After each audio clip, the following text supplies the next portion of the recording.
सरवरा शाह करीमा दस्तगीरा अशरफा हुर्मते रूहे पैगंबर यक नजर कुन सोए माँ। अस्सलामु अलैकुम वरहमतुल्लाहि वबरकातुहू। जो तलबा इकराम मारिफतुत तजवीद पढ़ते हैं वो गौर करेंगे। कौन सा बयान आज चलेगा? मखरज का बयान। ठीक है, मखरज किसे कहते हैं आप लोग आज इसको जानेंगे।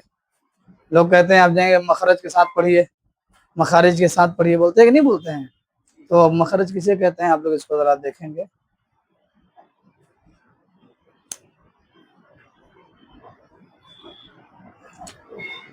जिस जगह से हर्फ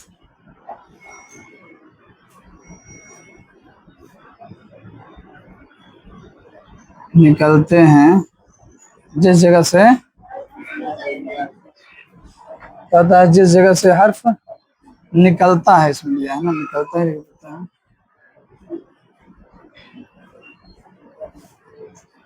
जिस जगह से हर्फ क्या होता है? निकलता है। जिस जगह से हर्फ निकलता है उसे क्या कहते हैं? उसे मखरज कहते हैं। जिस जगह से हर्फ निकलता है, जिस जगह से हर्फ निकलता है उसे क्या कहते हैं? मखरज कहते हैं। बा कहाँ से निकलता है? बा में दोनों होंठ मिल जाता है। शीन बीच ज़बान तालु से मिलकर जीम शीन या गैर मद्दा अदा होती है। तो जिस जगह से हर्फ अदा होता है, जिस जगह से हर्फ निकलता है, उस जगह को हम क्या बोलेंगे?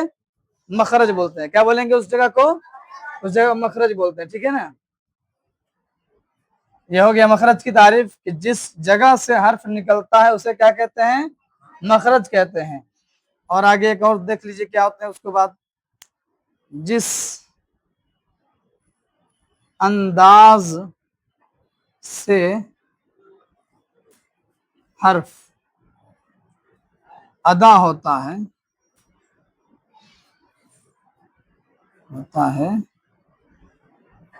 उसे उसको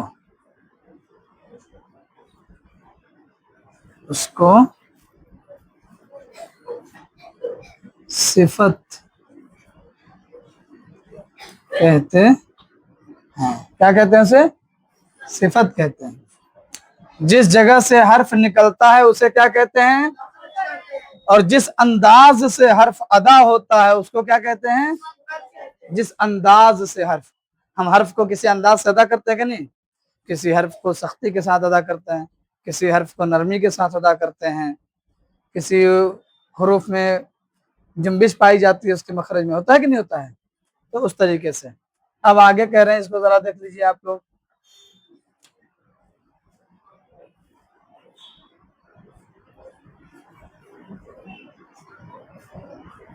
मखरज और सिफत, मखरज और सिफत के साथ, किसके साथ? सिफत के साथ हर्फ अदा करने को तजवीद कहते हैं। क्या कहते हैं? अब सुनते हो ना, मारिफत तजवीद पढ़ते हैं, ये तजवीद पढ़ते हैं, समझे कि नहीं? क्या कहते हैं इसको? मखरज और सिफत के साथ। एक ऐसे नंबर भी डाल सकते हैं, दो, सब एक ही है, लेकिन हमने इसको नंबर डाल दिया कि आप लोग समझें। मखरज किसे कहते हैं वो अलग हमने बता दिया कि जिस जगह से हर्फ निकलता है उसे क्या कहते हैं? जिस अंदाज से हर्फ अदा होता है उसे क्या कहते हैं? मखरज और सिफत के साथ हर्फ अदा करने को क्या कहते हैं? तजवीद कहते हैं। समझे कि नहीं आप? और यहाँ पे एक और चौथा भी लिख दे रहा हूं, नंबर 4, तजवीद के खिलाफ अदा हो तो उसे लहन कहते हैं। क्या कहते हैं उसे? लहन कहते हैं। लहन कहते हैं। लहन का मतलब क्या होता है? लहन का माना क्या होता है? गलती। क्या होता है? गलती। अब उसकी आप फिर आगे पढ़ेंगे। लहन की दो किस्में हैं, लहने जली है, लहने खफी है। छोटी गलती होती है, बड़ी गलती होती है। आप लोग भी कभी कभी छोटी गलती कर देते हैं, कभी बड़ी गलती करते हैं, है कि नहीं? करते हैं नहीं? बदमाशी करते तो किसी की गलती छोटी रहती है, कम रहती है। कोई बड़ा बदमाशी करता है तो उसकी गलती ज्यादा रहती है, समझे ना? तो इस तरीके से ये लहन के बारे में आप तजवीद के बारे में पढ़े कि तजवीद के खिलाफ अदा हो तो उसे क्या कहते हैं? लहन कहते हैं। अब कहीं पर अलिफ मद्दा है और आपने उसे नहीं पढ़ा, नहीं खींचा, तो क्या होगा? वो लहन ही तो है, वो गलती ही तो है। कहीं पर मद्दे मुत्तसिल है, आपने उसको नहीं किया, मद्दे मुत्तसिल की अदायगी नहीं की, तो क्या है? लहन ही है, गलती है। अब बाद में हम बताएंगे आप लोगों को कि बड़ी गलती और छोटी गलती किसे कहते हैं, ठीक है ना? इंशाल्लाह पहले आज इसको समझिए। जिस जगह से हर्फ निकलता है उसे क्या कहते हैं? मखरज कहते हैं। क्या कहते हैं? जिस अंदाज से हर्फ अदा होता है उसे क्या कहते हैं? मखरज। और सिफत के साथ हर्फ अदा करने को क्या कहते हैं? तजवीद कहते हैं। तजवीद के खिलाफ अदा हो तो उसे क्या कहते हैं? लहन नहीं होता, लहन होता है। क्या होता है? लहन होता है, लहन कहते हैं, ठीक है? आप लोग इसको अच्छे से याद कर लीजिएगा, इंशाल्लाह फिर बताइएगा, फिर सुनाइएगा, और बाकी के सबक इंशाल्लाह हम कल पढ़ाएंगे। आज के लिए इतना ही काफ़ी है, ठीक है? अस्सलाम वालेकुम रहमतुल्लाहि व बरकातहू। चलिए।